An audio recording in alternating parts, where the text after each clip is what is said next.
Hi all, welcome to hills brownie Ooty channel.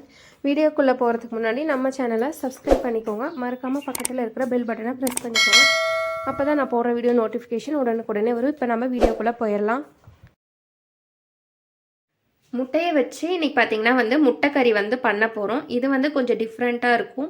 நம்ம எப்போவுமே இட்லி தோசைக்கு சாம்பார் சட்னி இந்த மாதிரி நம்ம செஞ்சு சாப்பிடுவோம். இந்த மாதிரி ஒரு டைம் முட்டைக்கறி செஞ்சு சாப்பிடுங்க.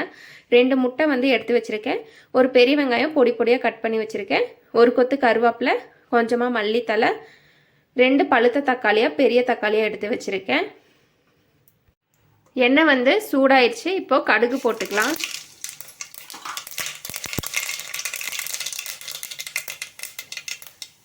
கடுகு பொரிஞ்சிருச்சு. வெங்காயம் போட்டுக்கிறேன். கருவேப்பிலை போட்டுக்கிறேன்.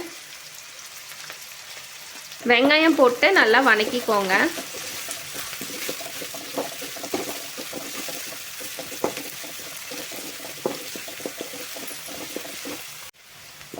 வெங்காயம் பார்த்தீங்கன்னா நல்லா வதங்கிருச்சு. ரொம்ப வெங்காயத்தை ப்ரௌன் கலர் வர வரைக்கும் வதக்கக்கூடாது. தக்காளி போட்டுக்கலாம்.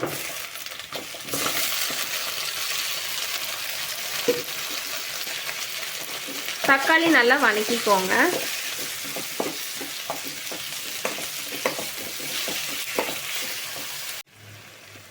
தக்காளி நல்லா வதங்கிருச்சு. முட்டை சேர்த்துக்கலாம்.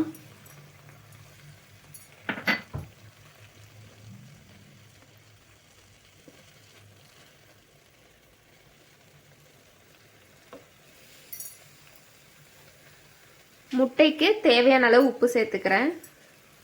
முட்டை சேர்த்தோனையுமே நம்ம கலர வேண்டாம்.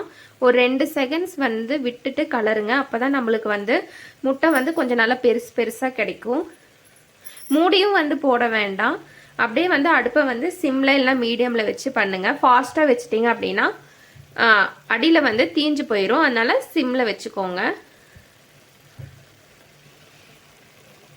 முட்டை ஊற்றி ஒரு 2 செகண்ட்ஸ் ஆயிடுச்சு. இப்போ நமக்கு கலந்து விட்டுக்கலாம்.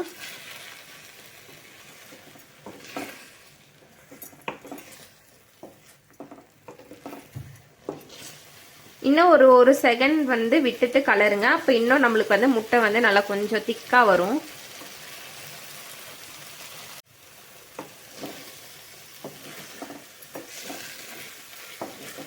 சூப்பராக முட்டை நல்லா பெருசாக வந்திருக்கு. அப்படியே ஒரு நிமிஷத்துக்கு அடுப்பை சிம்மில் வச்சுக்கோங்க. 3/4 ஸ்பூன் மல்லித்தூள் சேர்த்துக்கிறேன். 1/4 ஸ்பூன் மிளகாத்தூள் சேர்த்துக்கிறேன். 1/2 ஸ்பூன் வீட்டில் அரைச்ச குழம்பு மசால் தூள் சேர்த்துக்கிறேன். மசால் தூள்லாம் சேர்த்துட்டு கலந்து விட்டுக்கோங்க. அடுப்பை சிம்லேயே வச்சுருங்க. ஃபாஸ்ட்டாக வச்சிட்டிங்கன்னா அந்த மசால் தூளோட நம்மளுக்கு காரம் ஏறும்.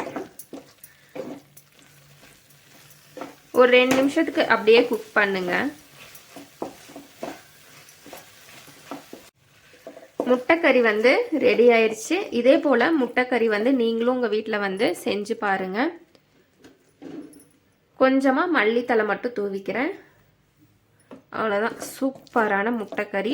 இது நீங்கள் இட்லி தோசைக்கு நீங்கள் எதுக்கு வேணால் நீங்கள் வச்சு சாப்பிட்லாம். சூப்பராக இருக்கும். ட்ரை பண்ணி பாருங்கள்.